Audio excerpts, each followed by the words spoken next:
Le vin, c'est quelque chose qui doit profondément vous toucher au plexus, vous émouvoir, et surtout pas dans les neurones. Le très salé, c'est le cépage endémique de notre appellation. Les gens font du vin pour gagner des ronds, moi je fais du vin parce que ça me plaît, parce que j'ai envie de faire du bon vin. La terre d'ici, ça s'appelle du poudingue. La biodynamie, ça n'est pas une recette, c'est une conviction profonde qui doit vous conduire. Au cœur des vignes, le podcast de Mediavino. Rémi Cédès incarne cette nouvelle génération de vignerons qui redonne ses lettres de noblesse au coteau d'Ancenis près de Nantes.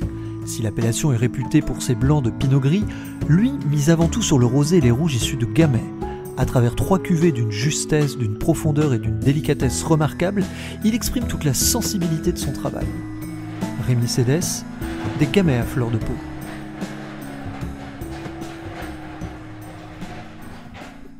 Bonjour Rémi. Ah, salut Fabrice. Comment ça va ? Bah bien, et toi ? Ça fait un petit moment que je suis pas venu du côté de Saint-Herblon. Bah oui, ça fait un bail, oui. Je me semble que la dernière fois que t'étais venu, ça devait être 2015 ou 2014, dans ces eaux-là. 1 ou 2 ans peut-être après mon installation, assez rapidement après que je me sois installé, en 2013, ouais. Donc t'es resté dans le même coin, mais j'ai l'impression que ça s'est considérablement agrandi, en tout cas au niveau de ta surface de travail pour vinifier, stocker, comme je peux le voir juste à côté. C'est ça, ouais, petit à petit l'oiseau fait son nid.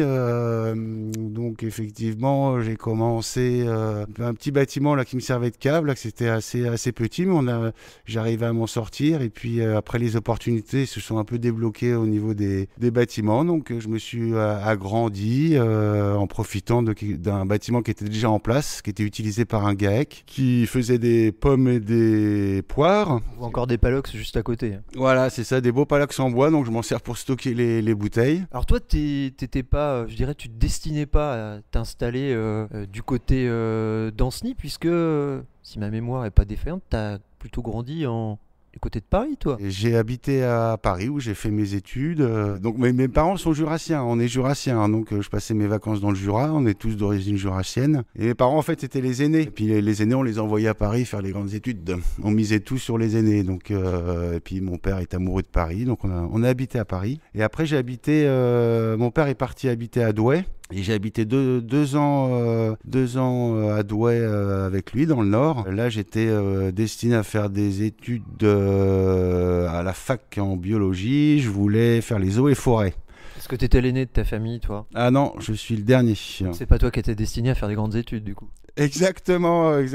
Et puis c'est vrai que moi les études ça marchait pas trop mal, mais j'étais assez lent. Je savais pas trop ce que je voulais faire, mais je voulais travailler quand même plus en lien avec la nature. Et puis donc j'avais pensé aux eaux et forêts. Et puis quand j'ai vu un peu le cursus que ça demandait, j'ai un peu lâché les. Voilà, ça sert à ça sert à pouvoir goûter, voir comment ça évolue. Et puis moi c'est des occasions où je vais pas me faire ça tout seul dans mon coin. C'est quand on vient me rendre visite, et ce sera l'occasion de goûter ensemble des vieux millésimes, comme ça je pourrais voir ce que ça donne, et puis voir la vie aussi des gens. C'est important en fait. Moi je suis pas un grand dégustateur en fait. Je bois pas mal de vin, je commence à connaître un petit peu, comme n'importe qui, si ça me fait plaisir. Je suis pas un grand connaisseur en fait. Enfin, t'es un connaisseur de ton travail en tout cas, ça c'est sûr. Ah bah voilà, c'est ça. C'est que je peux quand même parler du produit quoi. Et puis je suis droit dans mes bottes quoi. C'était un reportage de Fabrice Tessier, journaliste vin mixage Nolwenn Moquet. Rendez-vous lundi prochain midi pour un nouvel épisode au cœur des vignobles pépites.